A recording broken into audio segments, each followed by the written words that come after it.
Salamat po and nanonood kayo ng Leo News Unfiltered. Okay, so basagin na naman natin 'tong palabas ng mga 18 Marines directed by Alan Peter Cayetano, producers Mike Defensor at Rodante Marcoleta. Okay, so bakit natin babasagin ulit yung kanilang kasinungalingan? Kasi nga, one of the reasons na basag yung kanilang script, eh, imagine ninyo, may mga taong dinagdag itong mga loko na 'to. From Bongbong Marcos, Lisa Araneta, Sandro Marcos, Saldico, Martin Romualdez, um, sino pa, si Leila de Lima, Father Flavi, sino pa, si Senator Trillanes. Dinagdag pa nila yung mga Quadcom congressmen.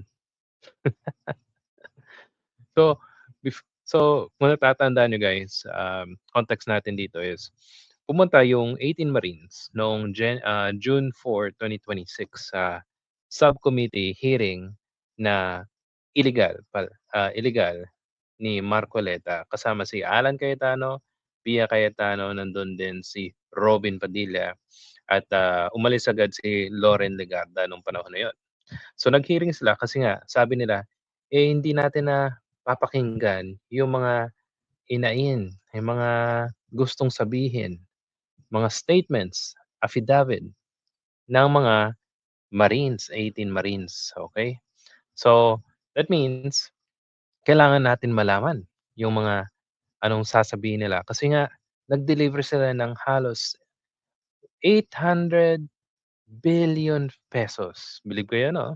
Ang daming perang na-deliver at, imagine niyo, kung 800 billion, almost 1 trillion pesos, siguro hanggang ngayon nagde-deliver pa rin 'tong mga mokong na 'to. So now, nagtataka ang isa sa mga congressman na nadawit. Ito po 'yon si Congressman, um, Jose Alvarez, na tumanggap daw siya ng maleta.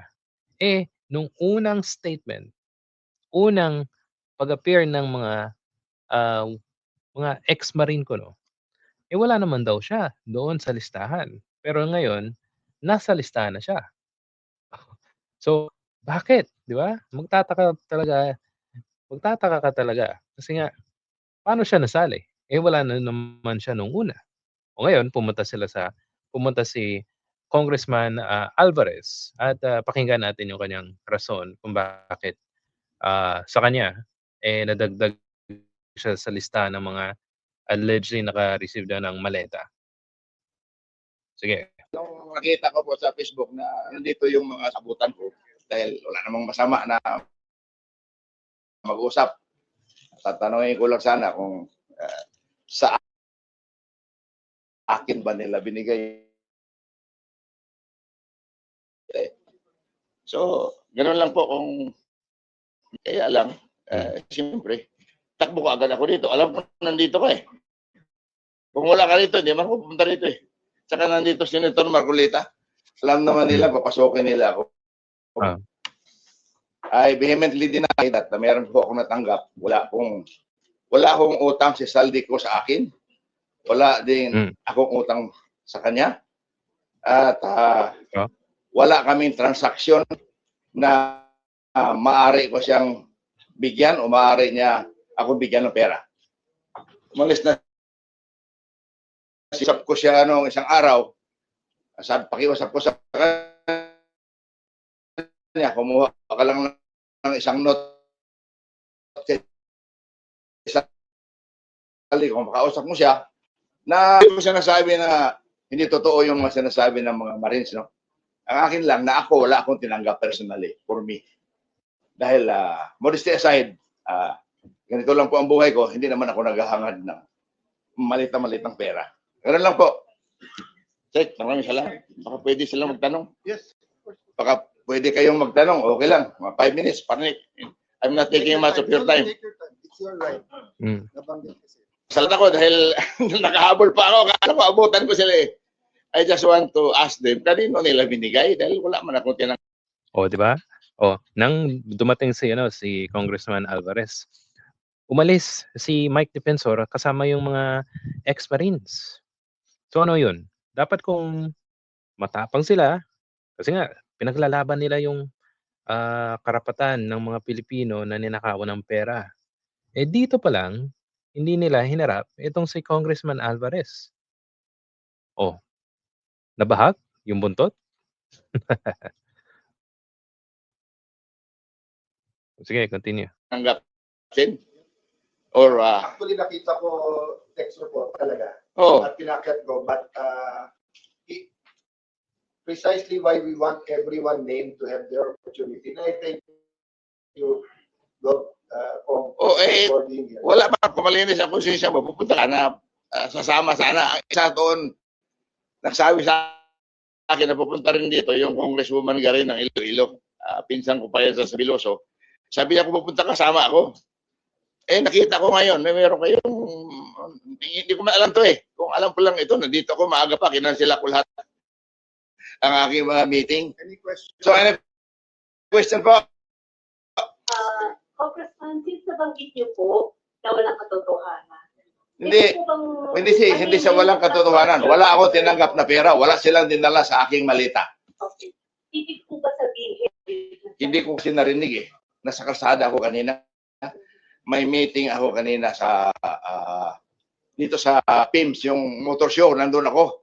Kami nagbukas eh. Umalis ako doon mga alas 10. Pumunta ako kay RSA sa San Miguel. After San Miguel, may alauna ako sa Manila Golf. On the way to Manila Golf, hindi ko lang maiwasan yung Manila Golf dahil may appointment taga-China at saka mga taga-PhilInvest Bank na mag-meeting doon. Inintroduce ko lang, takbo ka agad ako rito. Akala ko maabutan ko pa. I'm sure papasokin ako ni Senate President Cayetano dahil matagal na kami kakilala nito eh. Tatay pa niya, kasama ko na. Ano po kaya ang motibo? Bakit kayo kinalatag yung pangalan niyo as Tatay niya mabuti, pero yung anak niya sinungaling.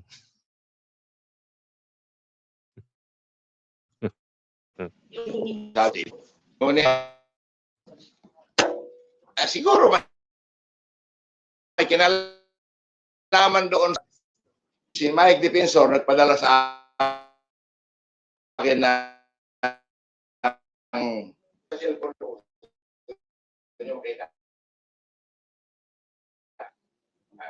Na message niya si Congressman Alvarez para mag-endorse. Eh, hindi niya tinanggap. O dito, ilalabas niya, sasabihin niya yung message ni, ni Mike Defensor.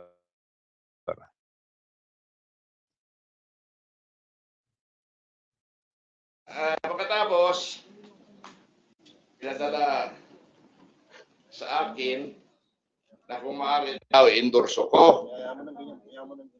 Eh nung hindi ko inendorso, bigla na lang ako nagkapangalan dito.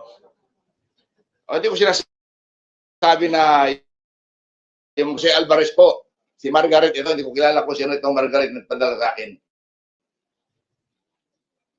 I'm writing on behalf of Congressman Mike Defensor to request for your endorsement. Your principle stands on accountability, makes you an ideal endorser. We respectfully request for your public endorsement to strengthen this effort and uphold the rule of law. Attached is the full complaint for your review. Thank you for your consideration.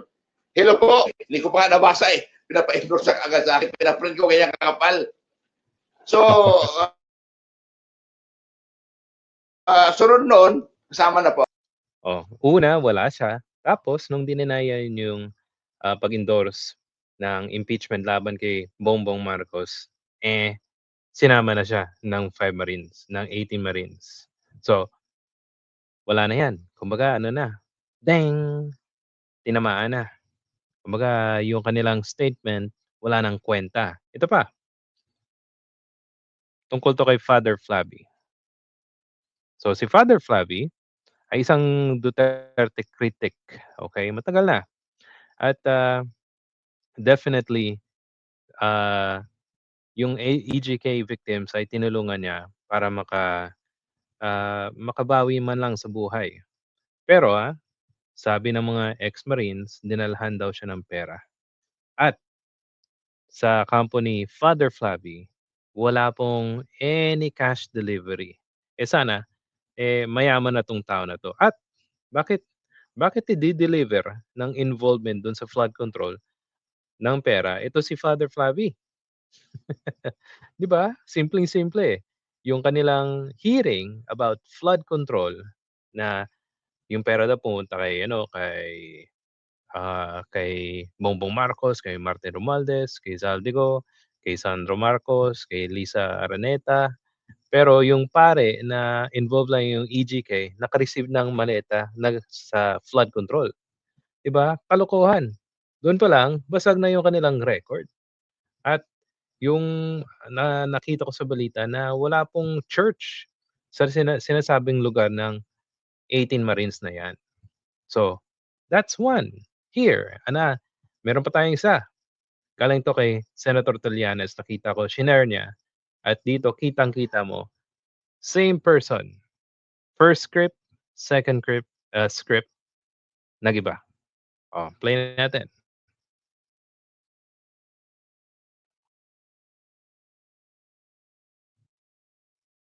Hmm.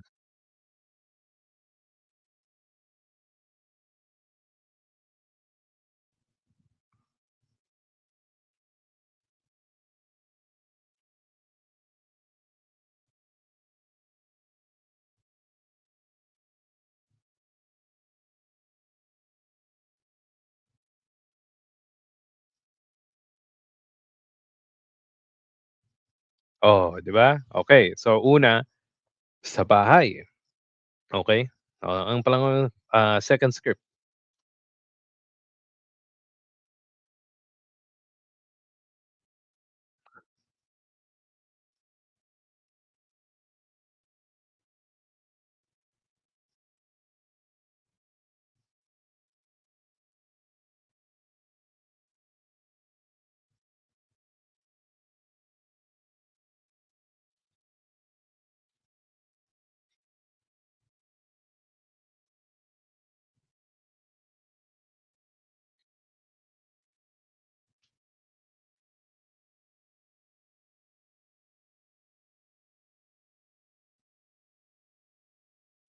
Oh, 'di ba?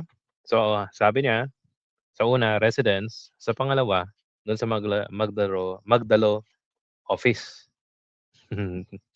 Oh, sige ulit.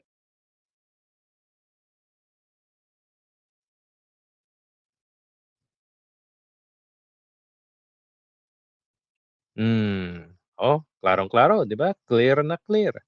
Hindi sinunod yung script ng unang-una sa residence daw. Tapos nag-iba, pumunta ng Magdalo office. So, dun pa lang basag na yung script, 'di ba?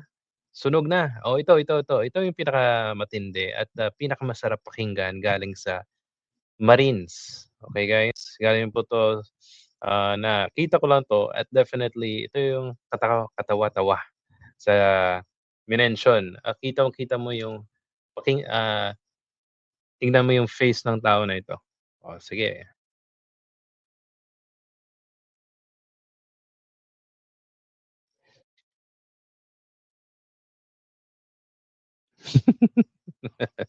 Your coach, your honor.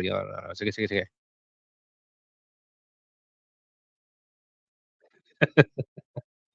Ulit. Oh, 'di ba? Coach, si coach pala si Marcoleta. Ang galing 'no? So 'yan ang mga dahilan at nagpapatunay na yung 18 Marines scripted at wala talagang, weight, walang bigat yung kanilang aligasyon laban sa mga tao na yun, dun pa lang ubos na. Tapos si Leila de Lima hindi pa congressman, nasa kulungan pa, si Tito Soto, si Ping Lacson, si, sino yung isa, si Erwin Tulfo. Nung una wala pa sila, ngayon nasa listahan na. Ano yun, magic? So, guys, thank you po sa nanonood at kung nagustuhan niyo po ito, please hit the like and subscribe button. Kung meron po kayong question and any question at suggestion, paki-comment po sa comment section. And salamat po. And I'll see you sa susunod na video. Thank you.